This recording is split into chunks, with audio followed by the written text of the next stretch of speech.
guys, let me hear some noise from my rebels and renegades. Welcome to another episode of Fire Your Boss Fridays. I'm your host, and I am the one and only Chad Passa, the voice of the fearless and the champions of change. Normally, I have the incredible Lisa Hart with me, but today she's out of commission. So, Lisa, your soul will be here, but if she is your gal and you've tuned in to get her, you're going to have to wait till next week. So, we'll see you guys then. But why we're all here today is we're here to ignite the fire in your soul, to remind you of a battle cry, to steal your life back, fire your boss, and live a life full of purpose. Because let's just face it, people, the world that we live in is in constant change. And being an entrepreneur isn't just a choice. Okay, it's a ticket to freedom, and only the ones inside or outside would know that. And it's the only way to take the reins of your time, your money, and your mental energy. Hopefully, Greg will agree with me on that one. But today, we're taking a really interesting detour into an uncharted territory. We have never, ever talked to anyone about franchising. All right. Everybody that's been here has been like a solopreneur. They've taken the leap on their own, that kind of thing. So this is really, really fascinating to us. Hopefully it will be for our listeners as well. So for the first time ever, on Fire Your Boss Fridays, we're diving deep into the world of franchising. Hopefully, Greg will put us in that position. And so and I'm not sure where this is going to go exactly, but I'm thinking he's going to help show you how to maybe build a franchise. If that's in your dreams and you want that to become your reality, maybe just become your own boss, a leader, whatever it may be. But get ready. This might be the roadmap to your success story. Now, this is the segue where I'm going to introduce my friend Greg here, and we are thrilled to have Greg Mohr, the franchise maven. I didn't even know there was such a thing, by the way. And he's not just walking the walk, but he, I believe, has sprinted these miles to the place that he is right now in the franchising world. He's a visionary, he's a mentor, he's an author, he's a guru. And he's here to unveil the secrets of building a franchise business with all of us today. So get your notepads out, everyone. This is huge for us. All right. And I know I'm really making this huge build up, but just bear with me, listeners. All right.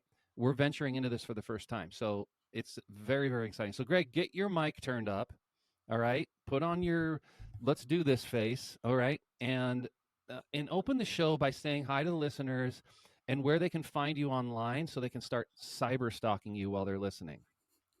Hi, Chad. It is an honor to be here today. You can find me online at franchisemaven.com. That's franchise, MAV as in Victor, EN.com.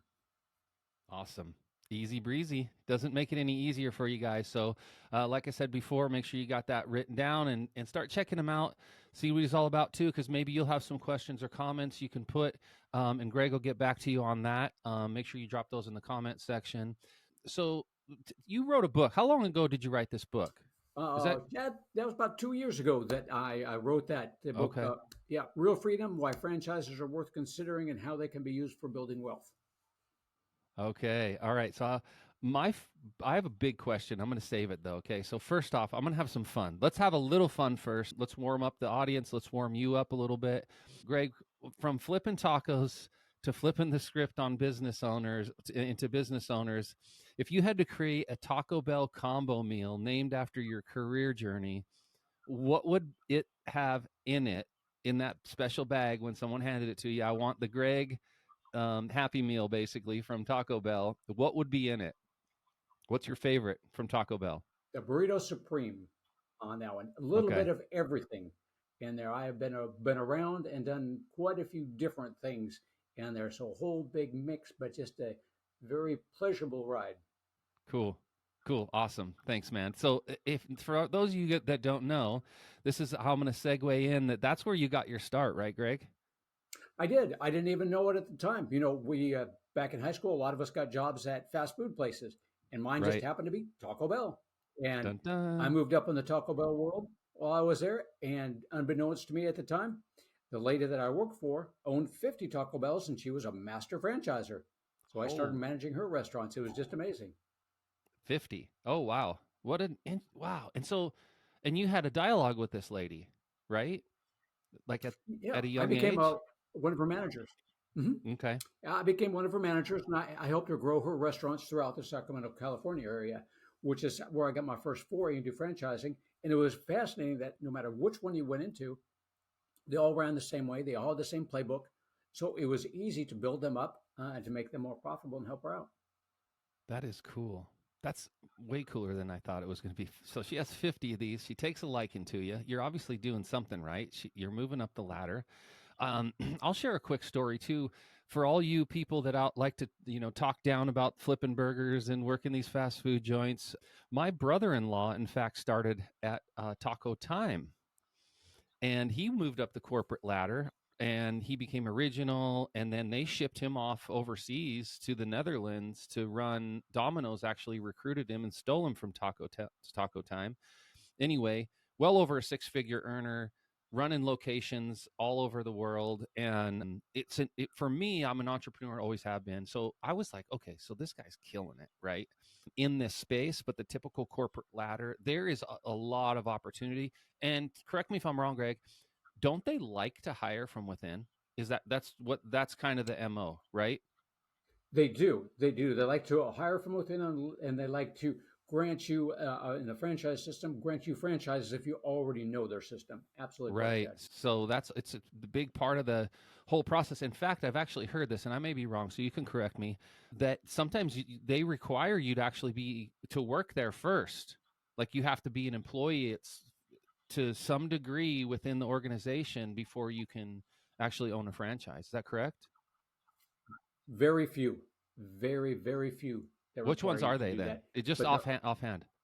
right offhand, I do not recall. I know I've heard one or two that required that. They're the ones I don't work with because they don't Right. want me. They don't need me because they do it within. I don't recall. Sorry, Chad. Okay, no problem, brother. We're just exploring this, man. We're having fun. So, all right. So, with that said, that brings up the next kind of topic here.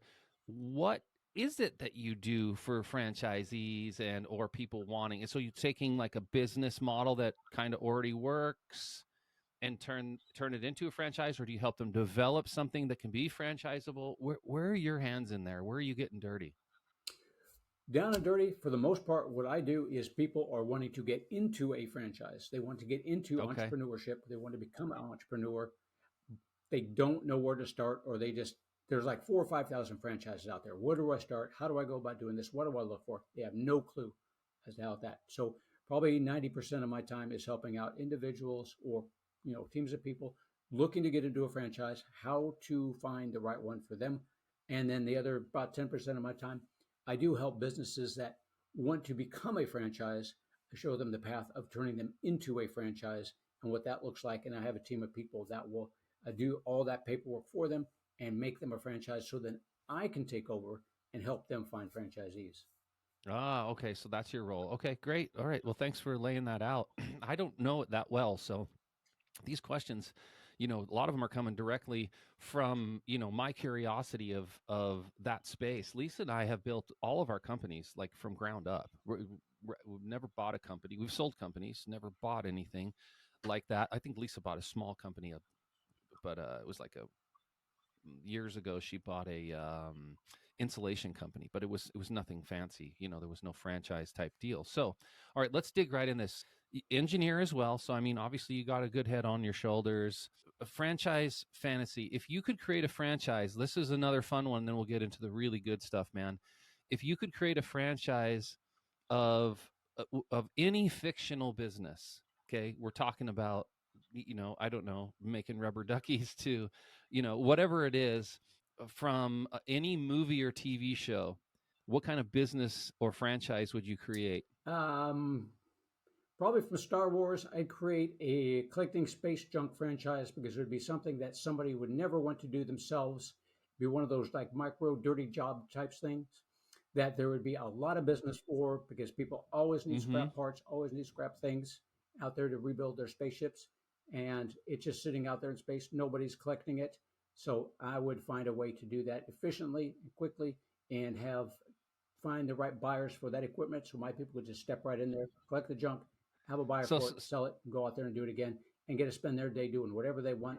gotcha. Okay. Oh, wow. I love it, dude. Actually, I like the idea of that, and I'll tell you why. I like when people make a business out of somebody else's byproduct, those are some of the most profitable businesses, right? So you have, and I'm going to use Raisin Bran for an example. The bran in Raisin Bran, people, is a byproduct of another thing that these industries, and lots of cereals are like just byproducts or whatever. And like, I think chicken nuggets is a byproduct of, the leftover, right? So there's lots of products that are byproducts that were useless, commodities maybe, and now they're a full on business, right? So, but yeah, interesting. I like that space junk. So anyway, just so you know, now no one can steal it from you because it's now been recorded that you did that today at 11:55 a.m. Pacific time, December 13th. So anyway, fun, man. All right. Well, what do you feel like our listeners? Where do you think we should go right now? Do you think that starting a franchise is better than just starting a business on your own, and why? I I do specifically, but that really depends on you. And I don't. When you come to me, first of all, for anybody that doesn't know anything about franchise consultants, we don't charge you anything. If you decide to invest in a franchise, we Okay. introduce you to. They pay us a referral fee. There's never any charge to you for our services, so free and easy. The Mm-hmm. reason why I like to have people look at franchises and at least compare them is because they've already got that playbook set out for you. They've already got those policies and procedures manuals for you, so you're never wondering about what to do next or what you need to do next. You've got a whole team of people, not only the franchisor but other franchisees that are going to help you grow. Now, good and bad points about both that you're looking into there. You pay for it. You pay generally a $50,000 franchise fee. It could be McDonald's, it could be CMIT Solutions or Team Logic or anything that you want, small or big. Generally speaking, one-time franchise fee of $50,000. Royalties, that's the ongoing payment that you pay, 5 to 10%. It's going to come down to what you get for that money, and if you feel that it's worthwhile, the franchise, you want them to get you to where you want to be 2 to 3 years quicker than if you do it yourself.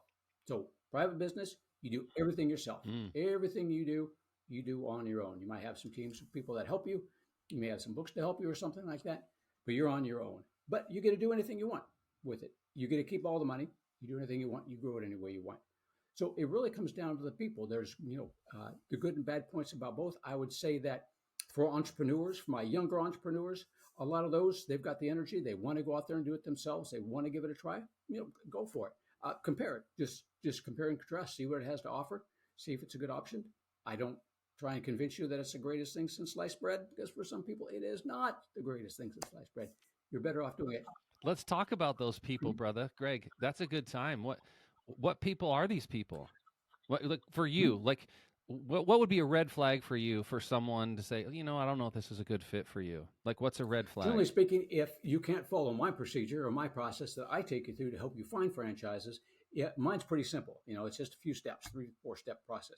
If you can't follow that and you're not showing up on time or Mm-hmm. you're not showing any enthusiasm, you're probably not going to be able to do a franchise that's got a few more processes and a few more, Probably the red flag yeah, goes up. Okay. a few more steps in there to do that. Well, good. I do that. But young entrepreneurs that have the energy to do it themselves, not so much. Older entrepreneurs that have done it before, and they realize I don't want to go through all that again. I still want to run a business, but I just want to step right Mm-hmm. into it and start doing it. That's for them. Yeah. And keep in mind, just because you're running a business or getting a franchise, you're not necessarily doing it yourself, and you're not necessarily doing it full time. There's plenty of franchises that you can do semi-absentee, 10 to 15 hours a week, but you still do have to follow a process. And Mm-hmm. specifically, you got to follow mine to begin with. If you can do that, we're off to a good start. Yeah. So, what got you into this franchise space? Oh, What was the catalyst there? so Because you went through, because you went out of it and you came mhm. back. So I got laid off. Simple as that from my Mm. engineering job. One of my bosses finally realized something that I'd realized a long time ago, that my heart just wasn't in it anymore. I went out and I got a master's degree in business, and I read Robert Kiyosaki's books, Rich Dad Poor Dad, on that. I noticed that in your bio. Yeah. Ruined my corporate career. That was it. There, Go, Robert Kiyosaki. He got yeah, you. That's so funny. yeah. There had to be something better out there. So when I got laid off, it was just like, it's just whatever you want to call it, God, the stars, the universe, nature, whatever. It has just said, Greg, this is what you wanted to do. I'm giving you a chance to do it. You do it now, and I was just turned 50. You do it now or never. But right? That was your chance to do it. So I Did you said, have to get I got to licensed? get my own business. Hmm? Did you have to get licensed to make the transition officially? Like, are you No, licensed in anything? No? Okay. So, like, I no, could that's just one thing come that they do franchise selling with you right now. you can join the Okay. IFPG for $25,000 on there, and they'll teach you everything that you need to know about having how to be a consultant.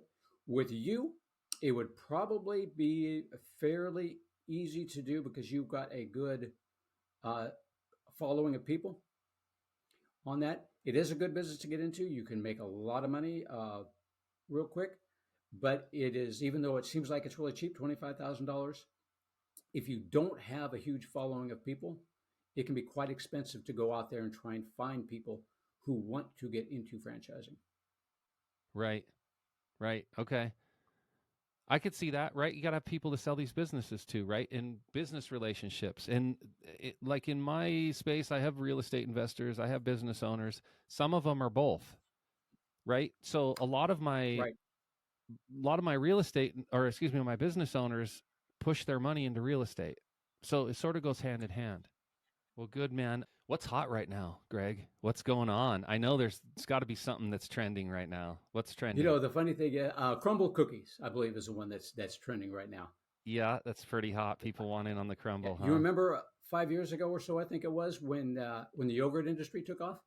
You remember how many different yogurt franchises we had? Yep. Yeah, they're mostly all gone now. Yeah, Mm-hmm. they're Yep. mostly gone. There's only a few of them left. Yeah. Well, don't tell Crumble this, but yeah, I'm not a huge fan. I think do you think it's beneficial? This is another opportunity to open this dialogue.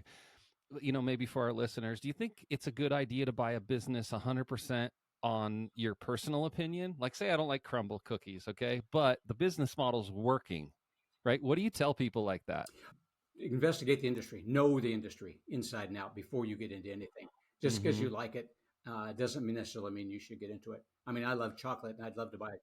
So what you're saying is just because you like yogurt don't doesn't mean you should get into yogurt. Don't if just because you like motorcycles doesn't mean you should get into motorcycles. So that's your advice. Like figure out the business. You're buying a business, not something. You can go get a motorcycle, you can go get a cookie, but understand the business model Yeah, you like golf.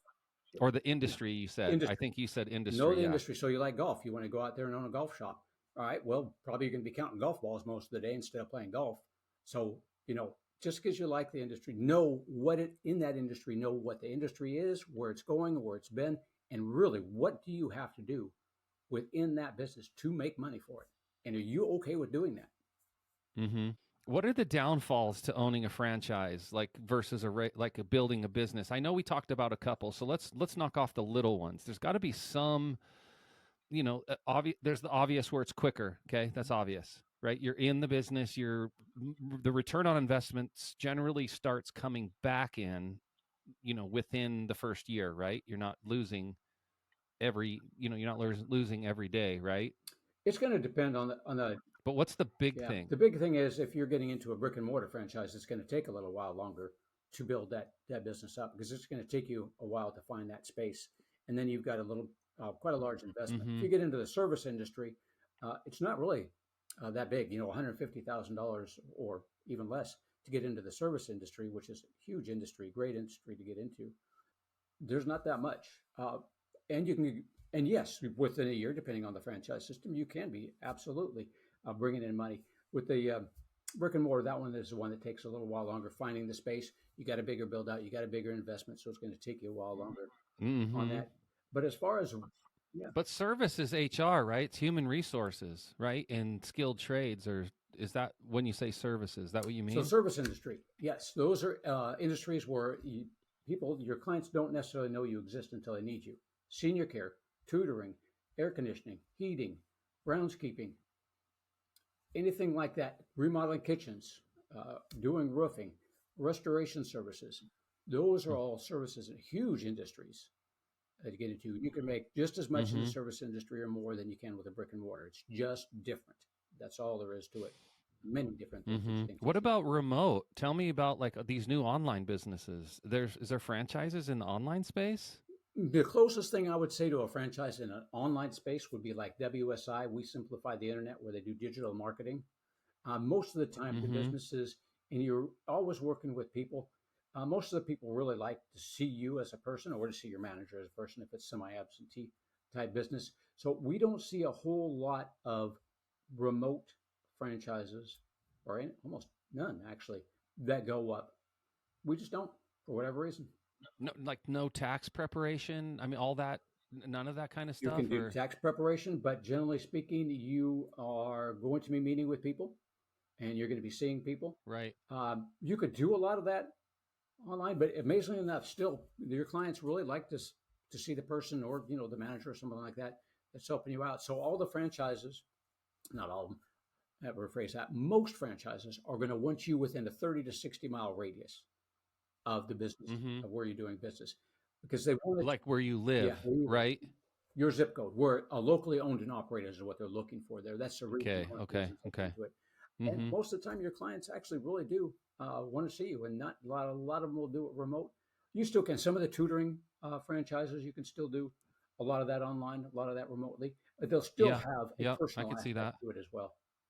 Right, hard to build value in an online business as well, I would imagine, because I don't know, maybe I'm wrong by that, but okay, so if we're looking at industry alone based on your experience, and I was looking for, minimal in, maximum out, right? And I'm talking about that's not money, this is time. So the two assets we're dealing with when we're doing Mhm. franchising, right? How much money goes in the beginning, how much time goes in to run the business. Let's talk about time real quick, because for someone who's hyper focused on like time freedom, what industry do you think would be the best space for them to be into or start looking at? Doesn't make any difference. There's franchises in every industry where you can do semi-absentee. When you're looking at semi-absentee models, you're looking at 10 to 15 hours a week. You manage the manager, you manage the profit and loss statements. If you don't like managing profit and loss statements, hire a CPA. Then you just deal with the manager. So as long as you're good with motivating managers, hiring managers, you can get into any industry you want. So that's your skill set right there. That's the if you're good at that thing, right? Exactly. Okay. Working with people. That's cool. Okay. So no specific industry then, right? That you would lean towards for time. No, but there is a category you're saying.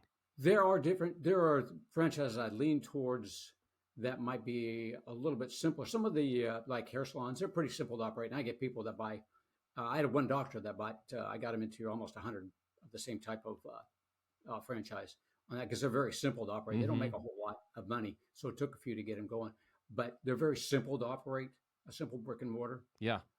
franchises. Those are pretty easy. Service industry is just a little bit different, less of an Mm-hmm. investment to get into, but just a little different to run. And when you're talking about, the skilled labor force, non-skilled labor force, there's different ones that you can get into. This really comes down to what type of people you like to work with, non-skilled, skilled labor, lots of them, not a lot of them. Yeah. Okay. Right. Roofing, possibly kitchen remodel, skilled labor. Right. Something different. Okay. I definitely understand that space. All right. So now let's get a little polarizing here, man. Like we've got to. I mean, we can't just say franchise is awesome and these businesses you're just going to do great. People do fail, right? And is it people, or do you think sometimes franchises fail people?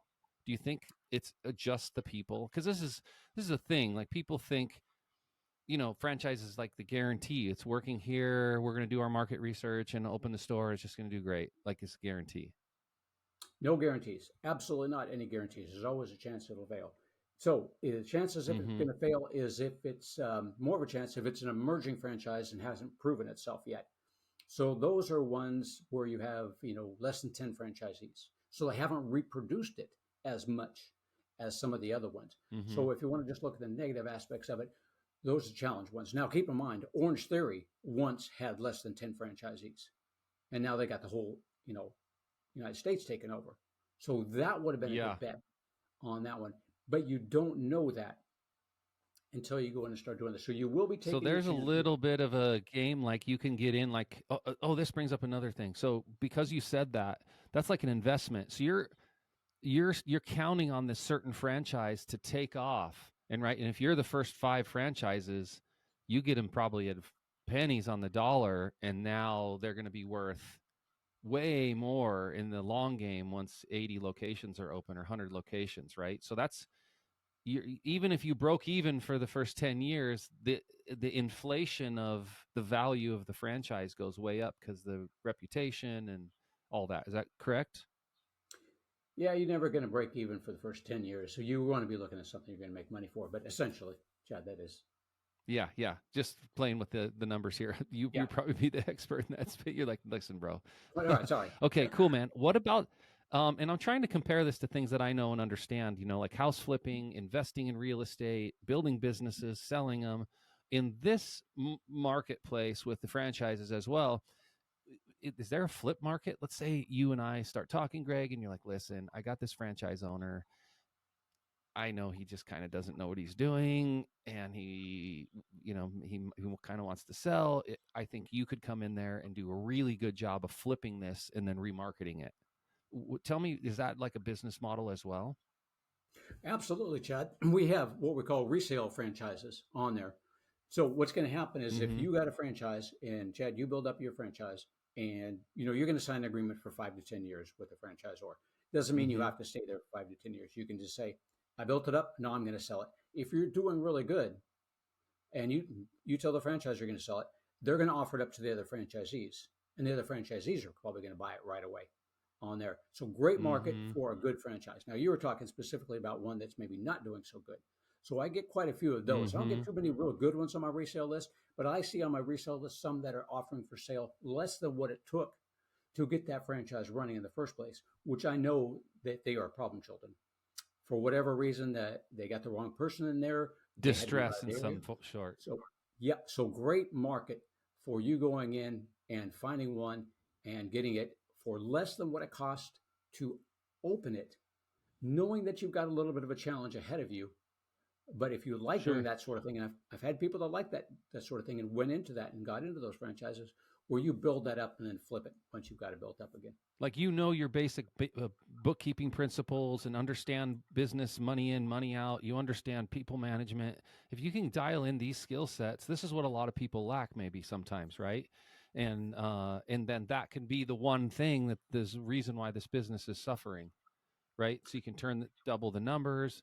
That's right. Exactly right, Chad. A lot of times something happens in your life when you first started it, so you had some health problems, you turned it over to one of maybe a relative to run because suddenly your job got Mm-hmm. too busy, or, one of the other spouse had to got a job in another town, you had to leave it.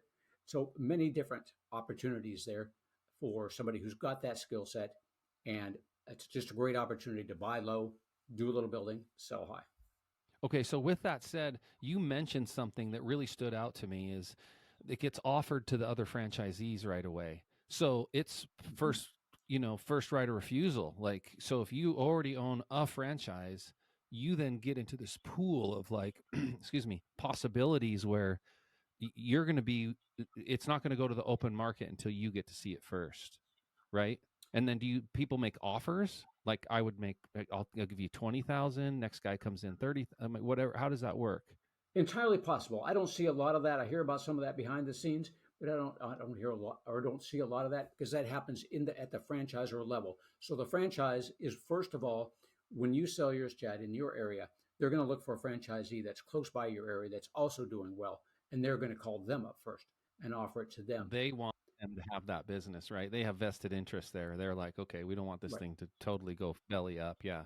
Or say somebody you're doing well in your franchise, and your next door neighbor franchise suddenly starts, or just he's doing really good, but he just wants to sell his business, get out of it. They're going to say, "Oh, Chad's doing great over here. Let's offer this to Chad because we already know Chad's doing great." So we're not going to put this on the Mm-hmm. open market. I'm going to say, Chad, John over here wants to sell his. This is what he's asking for. Take a look at it, see what you think, and let's see if we can get it done. That's awesome, man. So let's dive into your book a little bit, man. Like you wrote this 2 years ago. What was the catalyst for a book? Because I'm working on a book as well, but for me, it was a huge transformation that inspired any reason to do this for you. Where you just wanted to document some information, or was there some catalyst or change or shift? Or tell me about that. What motivated you to get in that space? Good question, Chad. I was going through and I was noticing that a lot of my folks were asking a lot of the same questions. We get a lot of people out there that are looking to get into a franchise themselves, but not a lot of people go through with it. So, in our history of franchising over the last 10 years of doing that, 100 people will look into it. One person will get into a franchise. So I thought, Wow. why not just, yeah, you're in the 1% club when you get into a franchise on that one. So I thought, I've got all this information. These people are asking the same question. Why don't I just jump ahead and say, hey, here it is. This is what you look for in a franchise. This is what means what you're going to be doing. This is what you're getting yourself into. Here's examples of people I worked with. Here's a way to go through it if you want to do it yourself. And here's what you're looking at trying to do. And just get that information out to people so that they have it in their hands so they can take a look at that and they can say, maybe this is something worth looking into, or maybe this is just not the right time. I'm not too sure I want to Sure. Get a solid yes or no. That way we can get some business done, right? We don't like maybes, right? You don't want to sort of No. maybe want to start a franchise. You know, you want to either do or don't. Like it's a night and day thing. So cool, man. All right, so great. So if anybody's interested in that book, where can they find it? Amazon? Do you have to get out to reach out to your website, or where do they find it? Well, you can Or go do to you just Amazon and buy it. call you up? Yeah, you can go to Amazon and buy it if you want. If you Mm-hmm. don't want to go to Amazon and buy it, go to my website, franchisemaven.com. Click on I want some more information on franchising. And in there, I will ask you for your address. If you give me your physical address, Mm-hmm. I will send you a copy of my book. And I'll probably send you an email asking you for Oh, it. you hear that, Yeah, people? All right, listeners, free. get the book, man. He's going to hook you up. Mm-hmm. And if you just send me your email address, I'll send you a And PDF. this is But if you want a hard copy, send me your address. oh, even you know what? Listen, I'm going to get that PDF. Is that okay if I offer that to the listeners? Yeah, We put that in the description, yeah, we'll figure it out a way. I don't know if I have it the listed somewhere, ebook. but I will get it out there so that we can download. I'll put it on my website so we can download it, so people can download the PDF version. All right. You hear? Listen, look at this graciousness of this man right here. He wants to make sure you are ready. And if you're ready, he's going to be your guy. So this book is the thing you need if you're even considering it, which would be why you're listening to the episode today. Learn more about franchises. So here you go. And if I know you're not going to get everything you need here on this episode, but we're teasing you a little bit, right? But what we really want to do is get you to understand the business, and then we also want you to make sure that's a good fit for you. No red flags. You don't want to fail at this. You want to make a good decision, logical decision, rational decision, and hopefully kill it. So my wife told me not to do this segment, but I call it asking for a friend. If I had a business right now and I wanted to franchise, right? And it's not really embarrassing, but I don't know how to do that, right? So is there a cost involved if I wanted to take my current business and turn that into a franchise? About $50,000, give or take. Or is that the same where is there a commission? How does that work? Commission for me? I don't understand it at all. So you're going to have to bring me completely up to speed. So let's just take, for instance, Greg. Hey, what's up? My name's Chad. I got this business that my wife and I have been running for 15 to 16 years now. And we think we just want to turn this thing into a franchise. It's very successful. We got all the systems dialed in. Literally it runs itself. So we want to turn this into a franchise. Greg, what do we do? Chad, have you duplicated it at all yet in any other city or state? Yes, other people we've trained other people to do it as well. Good. That's a good first start. You don't have to have that done, Chad, but that is good from my clientele who come to see me. If you duplicated it, that's wonderful. And the people make $100,000 or more at it. Yes, yeah, amen. Okay, First good. year. Good. Service First business. year. Mm-hmm. You're off to two good starts then. So you'd still Yep. be an emerging franchise, but two good starts. You duplicated it. So we know that in another city or state, and we look at the fact that can it be done in any other city or state, whatever you're looking for the most part. Mm-hmm. Now there's some, that is true. It can be. okay. Yep. So those are the things we look for. Now at this point in time, those things are good. So I would turn you over to my team at Franchise Marketing Systems. They would then sit down and they go over more details with you about the systems. You don't necessarily have to have all those policies and procedures in place. They will create them for you. But generally speaking, depending on what you need, it's going to be right around $50,000 mark on that one. There's a lot of paperwork that has to be done with it getting filed with the different states. Some states require more than others. We've got our non-registration states that you can get into right away. You just file your franchise disclosure documents, get those going. They take care of all that for you. But that's about it. Give me one or two of those states. What are the best states for franchisees? Florida and Texas. Okay. Okay, good. All right, good to know. All right, sweet, man. So we're into this thing about 50K. Can it go up to 100K? What would make something go to 100K? Would it always be right around that 50K mark? It's going to go up just a little bit, but generally around that 50K mark. It's going to go up a little bit if you want to get into all 50 states, because some of the states, like you're looking at California, there where you're at over there, I think. Uh, Yeah, we're in Vegas, so we're real close to Cali. okay, Yeah. Vegas, I don't think Nevada's not too bad. Some of the states like California, Wisconsin, they're going to be a little bit more. They're going to put it up, but not thousands more. They're going to be probably a few $100s for each one, because you have to get registered within the states, and that's a little bit more complicated and a little bit more time consuming to get into those. California, Washington, Wisconsin. There's a couple others. All right, let's talk about. We talked about one asset. We got money. Okay, time asset. Okay, we dropped our 50K wire transfer. Mhm. When am I live and ready for Greg to go market my business to the rest of the world?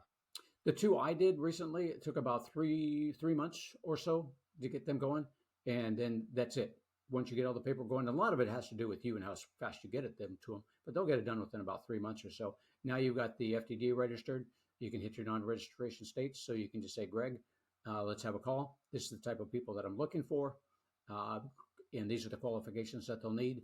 Background, financial qualifications that we're looking for. These will make successful franchisees. Then go out and find them, and I go out and find them. I do all the marketing and That's everything. cool.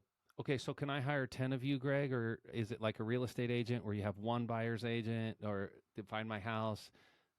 Can I hire 3 or 4 of you that has a big list of people? How does that work? Even better than that, Chad, what you're going to do is you're going to join one of the consultant broker organizations. The one I belong to is IFPG, International Franchise Professionals Group, and you can have all 500 of us doing that. You just belong to a group. Okay. So everyone's kind of pushing. Okay. Mm-hmm. And there's a listing, right? Can I go look at these listings? Can our listeners go look at these listings, other people's listings right now? Where do we find You these? know, other than Where do you going guys to list them? other than going to the IFA, Chad, the International Franchise Association, I don't know that there's specifically a listing for every single franchise out there. So it's not like real estate where everything's listed on some website somewhere I can go look, right? Okay. No, I've got quite a few. I haven't looked at it for a while, but I think it's up to date. Go to, instead of franchisemaven.com, go to franchisemaven.biz. I should have a listing of everything on Okay. everything I work with on there, but not a listing of all the Okay. franchises. Okay. It's a good start. .biz, correct? Okay. Franchisemaven.biz. Yes, sir. Yeah, let's look at that real quick. I'm going to jump in here. What made you come up with the Maven? What is that? Tell me about that. The Maven part Yeah. of this. Is that a term, a industry term? Is this your term? Tell me about that. A marketing person came up with that for me when I first getting started. Something about he who collects and Uh-huh. dispenses information. Okay, so there is some deep meaning Yep. there. Okay, so achieve your dreams of a business ownership. Yeah, it's all rocking and rolling right here. People can come on here, free franchise consultation, businesses, building and storage. These are the ones you work with right here, Correct. right? Two fellas, 1-800 radiator, Mm-hmm. dumpster. Okay, great.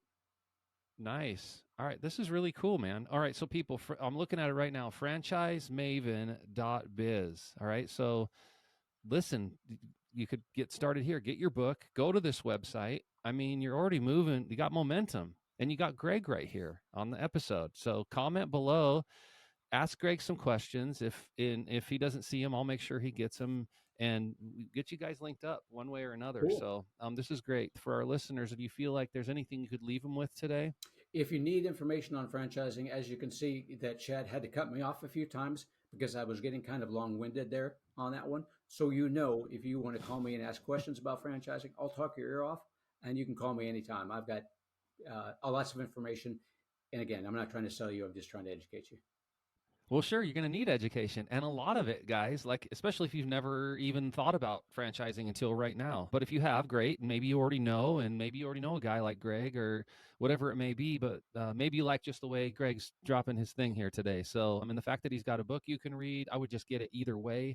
It's not going to hurt you to burn through that literature and help you make that decision. So, the reality here, guys, is listen, we're trying to fire our bosses, right? And the only way for that, time freedom, money freedom, and mental freedom really in that flexibility is to be running your own business. And the franchise feels like it's the way you want to go and scale, it's worth investigating before you go out and try and build a business that you don't even know is going to work. You don't even know if the market's ready for it, that kind of thing. These things are tested. I know that's the one main thing about franchises. It's been tested. And he listened to the questions he asked me about our mock-up business model we were talking about there.